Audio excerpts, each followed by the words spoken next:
I don't remember the exact date, but at one point, Gina, your mom, turned to me and said, "Why don't we think about adopting?"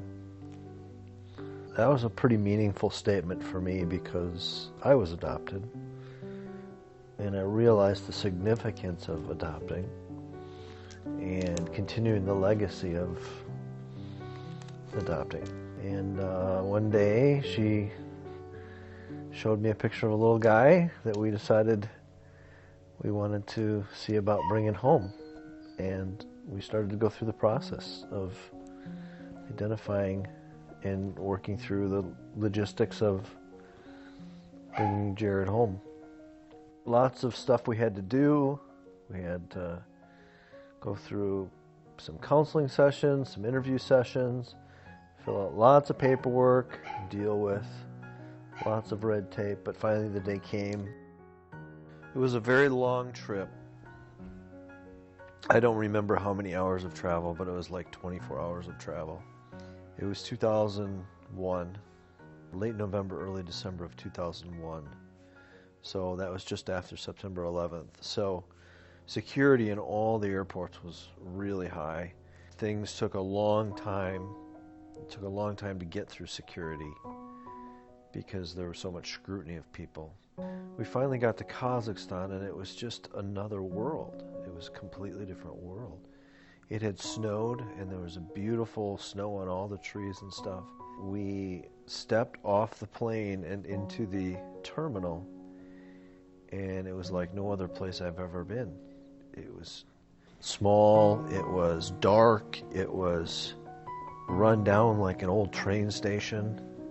There was lots of people waiting and crushing in, trying to see who was coming through the door, and we had no idea what we were going to do because we were supposed to meet someone there we had never met before.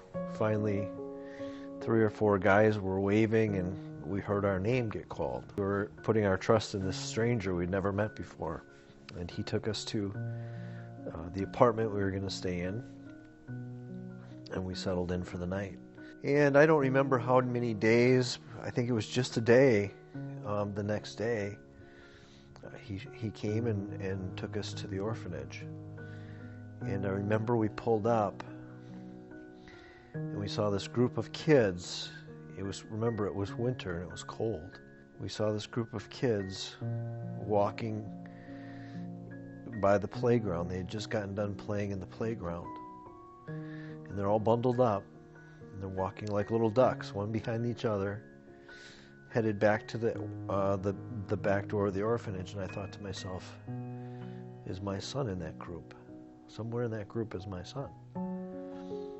So we went inside, and I don't remember what we did, but then finally we were led into the room where we got to meet you. And I was holding a video camera. Your mom was walking in front of me, and we saw you for the first time. And the woman that brought you in said something to you. We didn't know what she said at the time. And Gina kind of kneeled down, and you came over and gave her a big hug. And I started to cry, looking through the camera. And what was interesting is we followed up with that woman and asked what she said. And she said, "Your mom is here." And so that was a pretty special moment for us, the first time we got to meet you. Over the course of the next 2 weeks, we'd come regularly. I think, if I remember correctly, we came once in the morning and once in the afternoon for visits. And you come into a playroom, and we'd bring toys and things. We brought clothes and little shoes for you to change into. And you'd come in and you'd play in that room. And at first you were very timid and nervous about being around people that you'd not met before. After a while, one of the other couples that we were with 2 other couples, and we got to know them. And Eventually we started being able to have play in the same room. So there were times when we were alone with you, and there were times when there was 2 other kids in the families in the room. And you'd love to climb. There was pegs on a wall that you loved to climb up and down. You loved to play ball. We had cars. We had all kinds of fun stuff to do. And over time, you became more comfortable with being with us.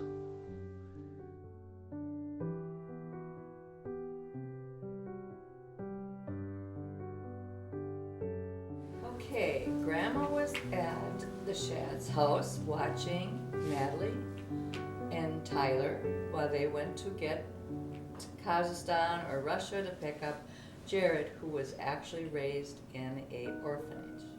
And it was right before Christmas, and so Grandma went shopping for Christmas to buy Jarrod lots of clothes, and he was like almost 3.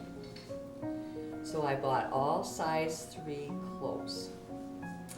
Well, and Jarrod came home, and there was this little guy who was only wearing 18-month-old clothes. Because he was an orphanage, he was not properly fed. And so we had to go out and buy all new things for Jarrod because he was so little. Okay, and what do I remember from the very first days when he came home?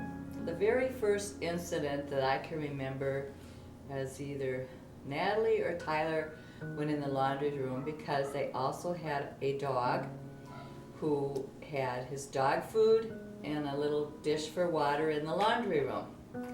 And Jarrod had trotted along into the laundry room, and one of the other kids went looking for him, and they come out going, Mom, Jarrod peed in the dog's dish. So that was because where he was raised, they didn't have regular bathrooms and toilets. They had a pee pot. So he assumed that that's where he was supposed to go to the bathroom. Okay, another little incident I remember. We were sitting at the kitchen table. Jarrod didn't know a lot of English yet. And Grandpa was sitting next to Jarrod like he always sits next to little kids and picks at their little food. And he went over to pick at Jarrod's dish, and Jarrod went, No! Don't touch my food! So he never liked sitting next to Grandpa after that, because Grandpa would pick on him. And he had this great, big, huge smile all the time.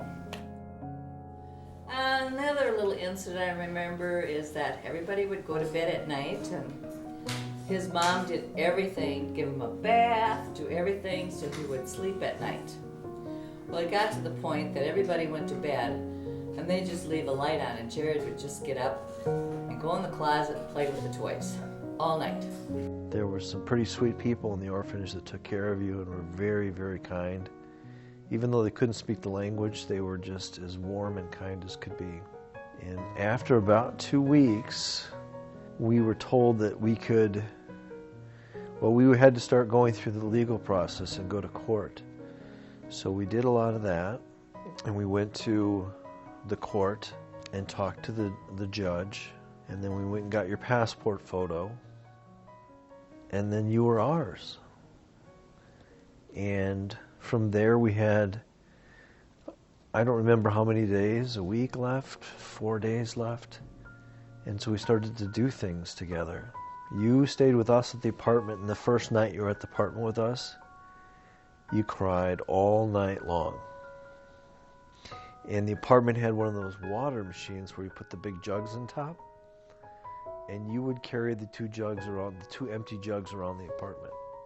You just kind of walk around and carry the jugs around. And I remember, I think your first meal in the apartment was spaghetti, and you loved it, and you still love spaghetti today.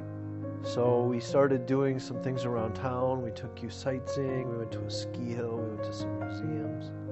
We visited some beautiful churches. And we had just lots of great adventures with you, with us. So it really felt like family.